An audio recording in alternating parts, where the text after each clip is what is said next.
Assalamualaikum warahmatullahi wabarakatuh. Perkenalkan, nama saya Cynthia Dewi Kusumaningrum, NIM 7211411904.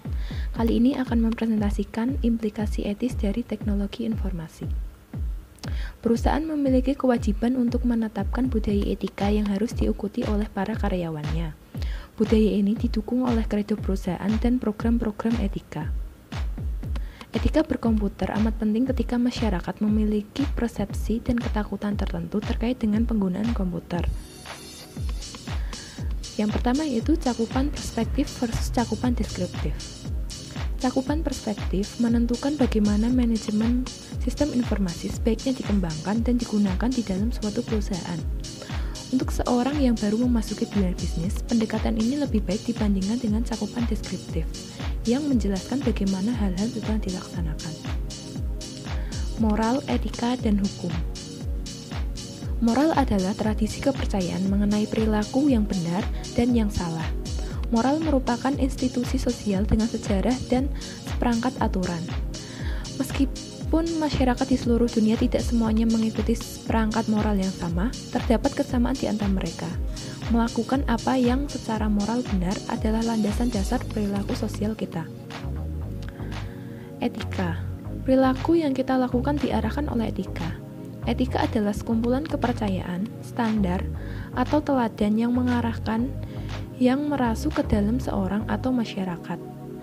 Tidak seperti moral, etika bisa jadi amat bervariasi dari satu komunitas dengan komunitas yang lain. Selanjutnya adalah hukum.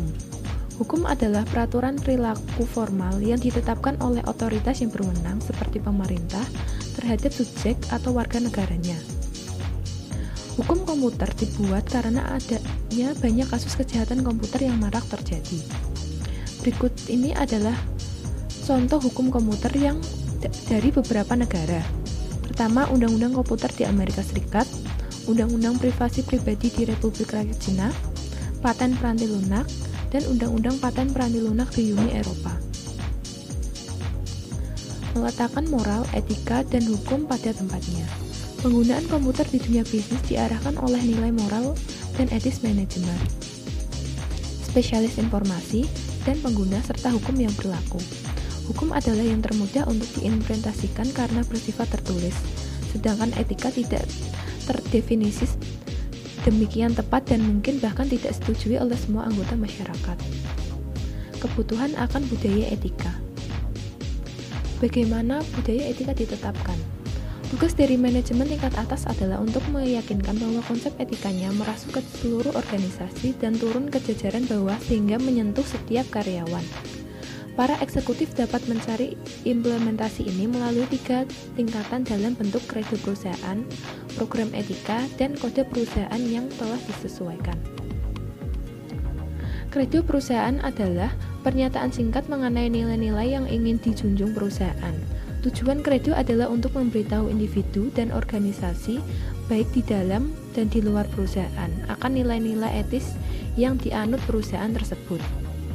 Program etika adalah upaya yang terdiri atas berbagai aktivitas yang didesain untuk memberikan petunjuk kepada para karyawan untuk menjalankan kredo perusahaan. Sementara kode perusahaan adalah kode yang banyak perusahaan merancang sendiri kode etik perusahaan mereka. Terkadang kode etik ini merupakan adaptasi dari kode untuk industri atau profesi tertentu. Meletakkan kredo, program, dan kode pada tempatnya. Kredo perusahaan memberikan dasar untuk pelaksanaan program etika perusahaan. Kode etik tersebut menggambarkan perilaku-perilaku tertentu yang diharapkan akan dilaksanakan oleh para karyawan perusahaan dalam berinteraksi antara sesama karyawan atau dengan elemen-elemen lingkungan perusahaan. Alasan dibalik etika komputer. James Moore mendefinisikan etika komputer sebagai analisis sifat dampak sosial teknologi komputer serta perumusan dan justifikasi dari kebijakan-kebijakan yang terkait untuk penggunaan teknologi tersebut secara etis. Alasan pentingnya etika komputer. Yang pertama yaitu kelenturan secara logis. Kelenturan secara logis adalah kemampuan untuk memprogram komputer dalam melakukan hampir apa saja yang ingin kita lakukan. Yang kedua yaitu faktor transformasi. Alasan ini didasarkan pada fakta bahwa komputer dapat mengubah cara kita mengerjakan sesuatu dengan drastis. Yang ketiga yaitu faktor ketidaktampakan. Alasan ini adalah karena masyarakat memandang komputer sebagai kotak hitam. Hak sosial dan komputer. Richard Mason mengklasifikasikan hak manusia dalam wilayah komputer, yaitu yang pertama, hak privasi. Hak ini dapat terancam oleh dua hal, yaitu meningkatnya kemampuan komputer untuk digunakan dalam kegiatan mata-mata, serta meningkatnya nilai informasi dalam proses pengambilan keputusan. Yang kedua yaitu hak untuk mendapatkan keakuratan. Yang ketiga hak kepemilikan, dan yang terakhir adalah hak untuk mendapatkan akses. Audit informasi.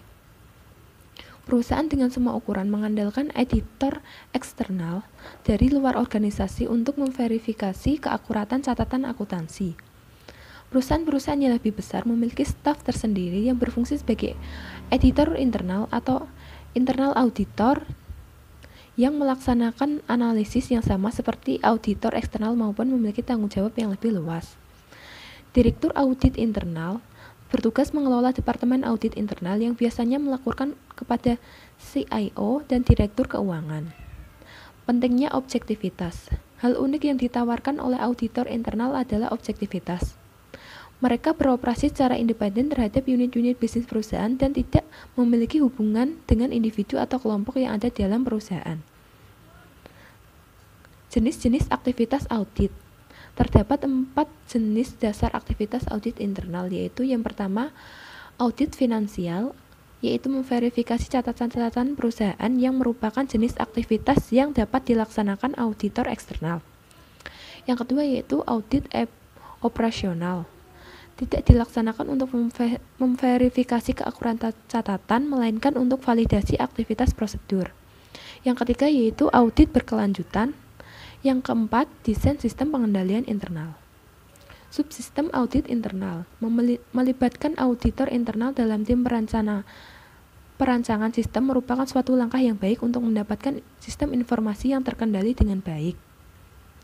Menerapkan etika dalam teknologi informasi. Yang pertama yaitu kode etik. Kode etik dibuat dengan tujuan agar bertindak sebagai panduan untuk mengajarkan dan mempraktekkan rekayasa peranti lunak. Kode etik yang sekarang ini dibagi menjadi 4 bagian, yaitu keharusan moral hukum, tanggung jawab profesional yang lebih spesifik, keharusan kepemimpinan organisasi, dan kepatuhan terhadap kode. Kode etik dan praktik profesional rekayasa peranti lunak. Kode ini mencatat pengaruh penting yang dapat diterapkan para ahli peranti lunak dalam sistem informasi yang terdiri atas ekspektasi di 8 hal penting. 5 hal klien, atasan, manajemen profesional, kolega memiliki kaitan dengan tanggung jawab, sementara produk dan penilaian berkaitan dengan kinerja profesional, dan diri sendiri mengacu pada peningkatan diri sendiri. Pendidikan etika komputer. Edukasi etika komputer dapat dilakukan melalui mata kuliah formal yang ditawarkan perguruan tinggi, program profesi seperti Asosiasi Manajemen Amerika, dan program edukasi swasta yang dapat mengirimkan materi melalui internet. Etika CIO. CIO merupakan orang yang tepat untuk memimpin upaya-upaya untuk memenuhi tujuan pelaporan kepada para eksekutif. CIO dapat memenuhi ekspektasi pelaporan keuangan dengan cara mengikuti program-program yang mencakup hal-hal berikut. Yang pertama yaitu mencapai tingkat pemahaman yang lebih baik akan pemahaman prinsip-prinsip akuntansi. Yang kedua yaitu mendidik eksekutif perusahaan mengenai sistem-sistem keuangan. Yang ketiga, mengendalikan dengan tepat keuangan yang dihabiskan untuk sumber daya informasi. Yang keempat, mengintegrasikan ke dalam sistem informasi alarm yang memperingatkan eksekutif terhadap aktivitas yang membutuhkan perhatian. Selanjutnya, secara aktif berpartisipasi dalam memberikan informasi keuangan kepada elemen lingkungan perusahaan.